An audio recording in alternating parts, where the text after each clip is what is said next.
Alright, mga idol, mahilig ba kayo mag food trip o lumabas sa oras ng gabi at naghahanap ng pares na overload?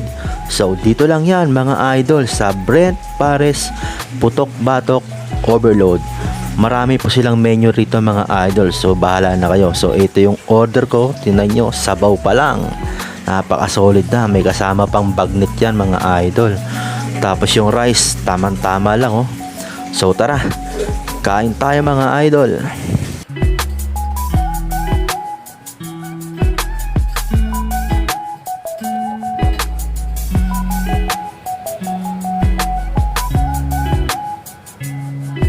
Ayos to mga idol, solid, panalo.